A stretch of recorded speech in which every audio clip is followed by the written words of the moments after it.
మీ ఎలాంటి వ్యాపార ప్రకటనలకైనా వెంటనే మా ఛానల్ సంప్రదించండి. అందరికి నమస్కారం, నేను శిరీష. ఈరోజు మనతో పాటు ఉన్నారు ప్రముఖ ఆధ్యాత్మికవేత్త జ్యోతిష్య పండితులు పవన్ కుమార్ శర్మ గారు. గురుగారితో మాట్లాడదాం.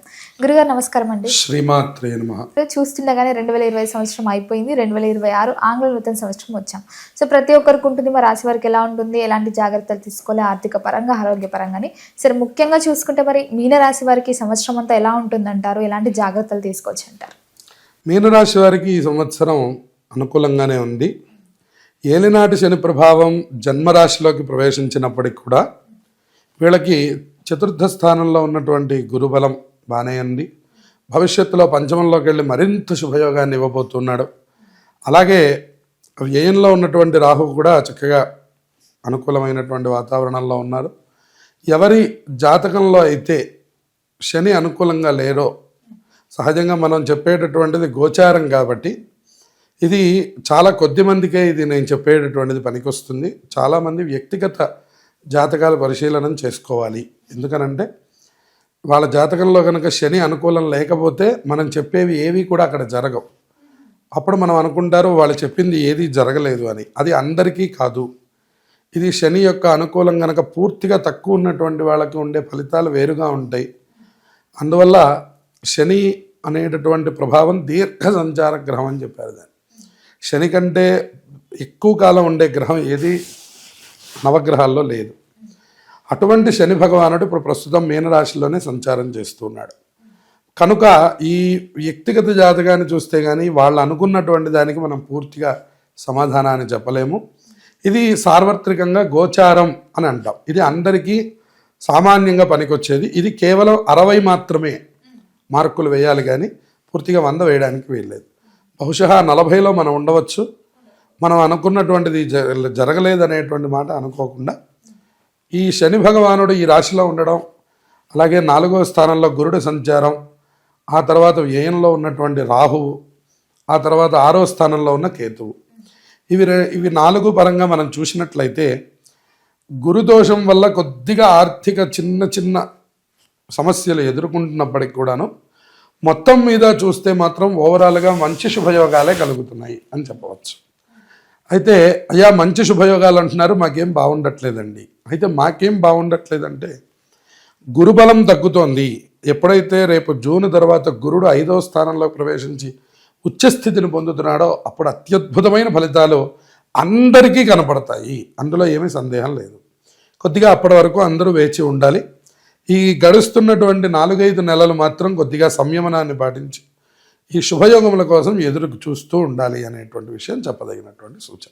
గురుగారు, మరి ముఖ్యంగా ఈ మీనరాశిలో ఉన్న రాజకీయ రంగంలో వారికి ఎలా ఉంటుందండి? రాజకీయ రంగం వారికి కూడా మంచి మార్పులు కనబడుతున్నాయి. వారు ధైర్యంతో కొన్ని పనులు ముందుకు తీసుకెళ్ళి చేయడం, అందరికీ ఉపయోగంగా ఉండాలి అనే ప్రయత్నాలు చేయడం, ఆర్థికంగా అప్పుడప్పుడు నష్టపోతూ ఉంటారు. అయినా కూడా కొంచెం ధైర్యం తెచ్చుకొని తప్పకుండా కనుక మీరు చేస్తే అంతిమంగా విజయం మీకే లభిస్తుంది అనేటువంటి చెప్పదగినటువంటి సూచన. కొన్ని గ్రహాలు ఇబ్బంది పెడుతున్నా కూడా ప్రయత్నంతో ధైర్యంతో మీరు ముందుకు వెళ్ళండి, మంచి శుభయోగాలు పొందుతారు.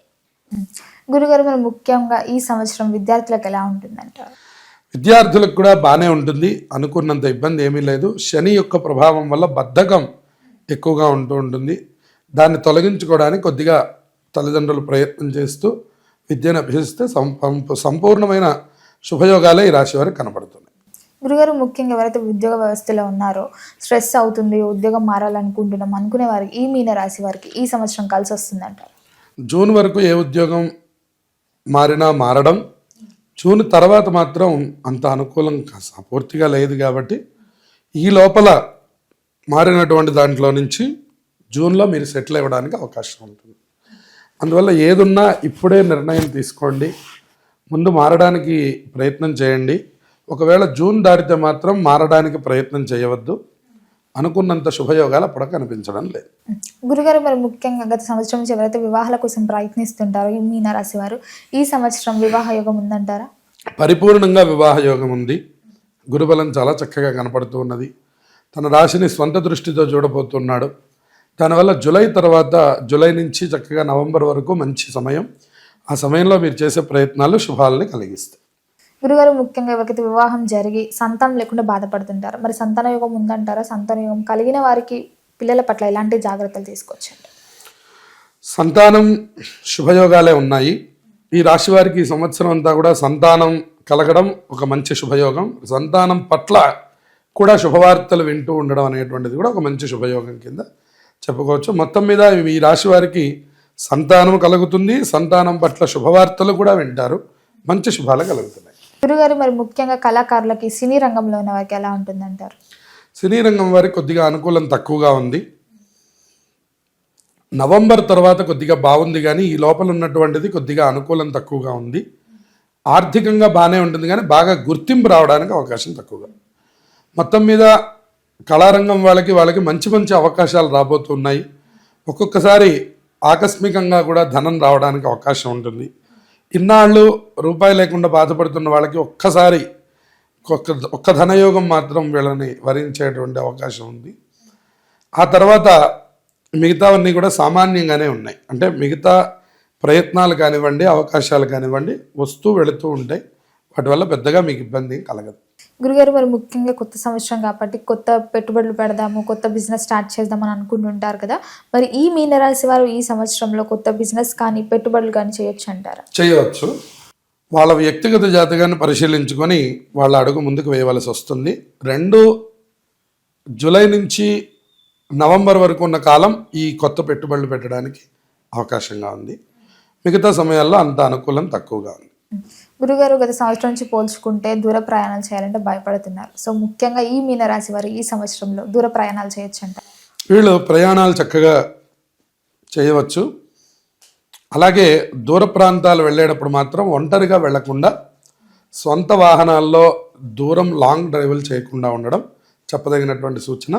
మిగిలిందంతా కూడా వీళ్ళకి అనుకూలంగా ఉంది. దూర ప్రయాణాలు ఒంటరిగా చేయకపోవడం, తన సొంత వాహనాల్లో ఒక్కళ్ళుగా వెళ్ళడం అనేటటువంటిది, ఓన్ డ్రైవింగ్లో ఒక్కళ్ళే ఉండి వెళ్ళడం అనేటటువంటిది అంత మంచిది కాదు. మిగిలిందంతా శుభయోగాలు కనపడుతున్నాయి. ముఖ్యంగా గురుగారు ఈ రోజులలో విదేశాలకు వెళ్ళాలని చాలా మంది ప్రయత్నిస్తున్నారు, అక్కడ చదువుకోవడానికైనా సెటిల్ అవ్వడానికైనా ఫ్యామిలీస్తో. సో మరి ఈ మీనరాశి వారికి విదేశీ యోగం ఉందంటారా? ఆగస్టు తర్వాత వీళ్ళకి విదేశీ యోగం పరిపూర్ణంగా కనబడుతూ ఉన్నది. మంచి యోగాలు కలగడానికి అవకాశం ఉంది. ఆగస్టు వరకు అనుకూలం తక్కువగా ఉంది. ఆగస్టు తర్వాత వీళ్ళు చేసే విదేశీ ప్రయత్నాలు అన్నీ కూడా శుభయోగాల్ని కలిగిస్తాయి. ముఖ్యంగా గురుగారు మరి ఈ సంవత్సరంలో రైతులకు ఎలా ఉంటుందంటారు ఈ ఏడాదంతా? రైతులకి 2 పంటలు చాలా బాగా రాబోతున్నాయని చెప్పుకోవచ్చు. ఆర్థికంగా చాలా బాగుండబోతోంది. సంవత్సర అంతంలో మాత్రం ఆరోగ్య అధిక ఖర్చులు కనబడుతున్నాయి. వాటిని అనుసరించి జాగ్రత్తలు తీసుకోవాలి. గురుగారు మొత్తం మీద మరి ఈ మీనరాశి వారికి ఇంకా బాగుండాలంటే ఎలాంటి పరిహారాలు చేసుకోవచ్చు అంటారు? ఏ దైవాన్ని పూజించమంటారు? వీళ్ళు సుందరకాండ పారాయణ కానీ, హనుమాన్ చాలీసా బాగా నిత్యంలో కానీ పారాయణ చేస్తూ ఉంటే సమస్త శుభాలు ఈ రాశి వారు పొందుతారు. గురుగారు మొత్తం మీద 2026 సంవత్సరంలో మీనరాశి వారికి ఎలా ఉండబోతుంది, ఎలాంటి జాగ్రత్తలు తీసుకోవాలో తెలియజేసినందుకు ధన్యవాదాలు. శుభమస్తు.